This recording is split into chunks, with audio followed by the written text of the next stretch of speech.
All right, so when we last left China, if you remember, the last emperor of China was overthrown, Pu Yi, and there was an attempt for China to become a constitutional democracy. But unfortunately, its first president, General Yuan, tried to rule like an emperor instead. And when he died, civil war broke out. And on one side was the nationalists. You can remember the nationalists were founded by and led by Sun Yat-sen. Another group in that civil war were the communists. Now, what eventually happens, though, is the communists and the nationalists make an alliance with each other. They are enemies. They both want to control China, but they make an alliance with each other. Sun Yat-sen was a very practical man, and they unite together and launch something called the Northern Expedition. And their goal was to end the power of the independent warlords and drive out the imperialists. And it was called the Northern Expedition because, well, exactly what it did, as you see on the map. There's a combination of nationalist and communist forces moved north through China, defeating these warlords, driving out the imperialists. It was largely successful. Sun Yat-sen begins to have ideas of trying to create a government in which the nationalists and the communists can have a say-so, a blended government, if you will. We don't know what would have happened because Sun Yat-sen passes away before the expedition is over, natural causes. And the new leader of the nationalists was Chiang Kai-shek, and Kai-shek was a rabid anti-communist. So, after the Northern Expedition was over, Kai-shek felt like they did not need the communists anymore and that the communists were a threat, and he ordered what was called the Shanghai Massacre, exactly what it sounds like. Shanghai was a major base of operations for the communists.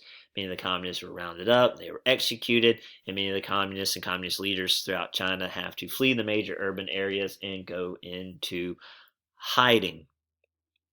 And Kai-shek announces that the nationalists have taken over China, is now a Republic of China, and moves the capital to Nanjing. Now, you can say you control China, doesn't mean it, though, because not all the communists are executed. They're not all rounded up. Thousands upon thousands upon thousands still exist. And even more, Chinese people don't care either way who's in charge, nationalists or the communists. They don't have a dog in the fight, so to speak. So the communists are in hiding, and this is when we introduce a very major character in the 20th century, Mao Zedong. Right? He becomes the leader of the communists in Jiangxi province, one of the places that the communists flee. And Mao had a very different view of communism than, say, a Marxist or a Leninist. Karl Marx said that a country had to go through certain steps before a communist revolution could be truly successful. He argued that a country had to industrialize first, then you had to have the rise of an urban working class, and the urban working class would arise in violent revolution. Mao suggested that's not true, that every country is different. China had not heavily industrialized, but Mao argued, hey, we have millions of poor peasants. We could recruit them for our proletariat revolution. It's a very different take. Not all communists are the same. You've got different kinds: Maoists and Leninists and Marxists and Stalinists and Trotskyism, and so there is a wide variety, or was a wide variety of communists. Well, what begins to happen is the nationalists begin to try to attack and take out the communists in Jiangxi province, and Mao is able to hold off a much larger nationalist force using guerrilla tactics, unexpected maneuvers. Some might argue cheating. Right? Things like ambushes, for instance, setting up traps, hit and runs, sabotage, spying. Mao said when the enemy attacks, we'll flee. Right? And when they camp, right, we'll attack. And when they run away, we'll pursue. We'll just do the opposite of whatever they want us to do. And it's very useful. A smaller force using guerrilla tactics can hold off, sometimes even defeat a much larger force. In this case, it just held them off.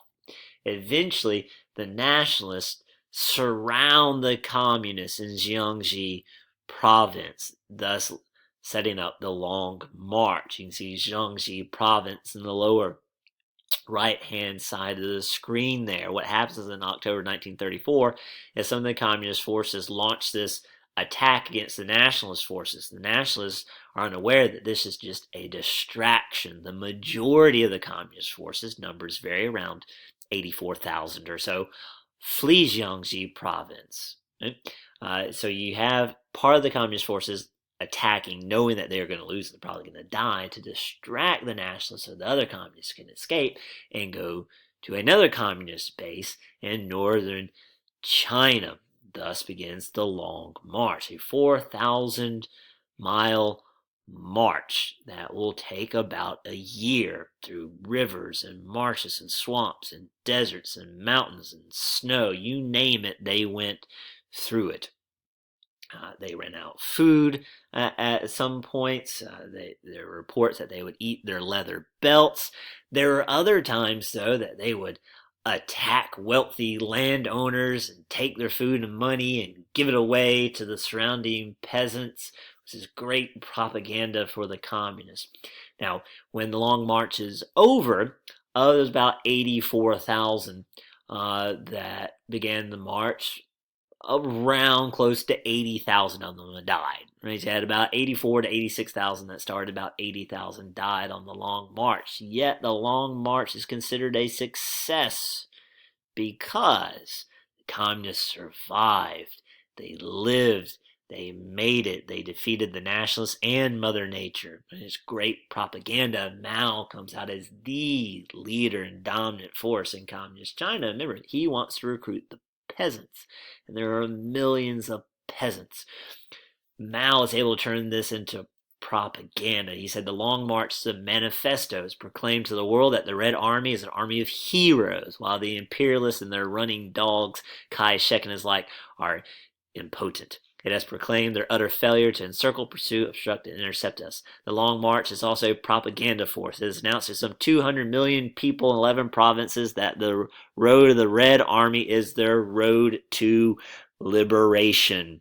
You can trust us. We are on your side. Kai-shek is just a puppet of the imperialist, which is exactly what Lenin said in the Communist Revolution in Russia, if you recall.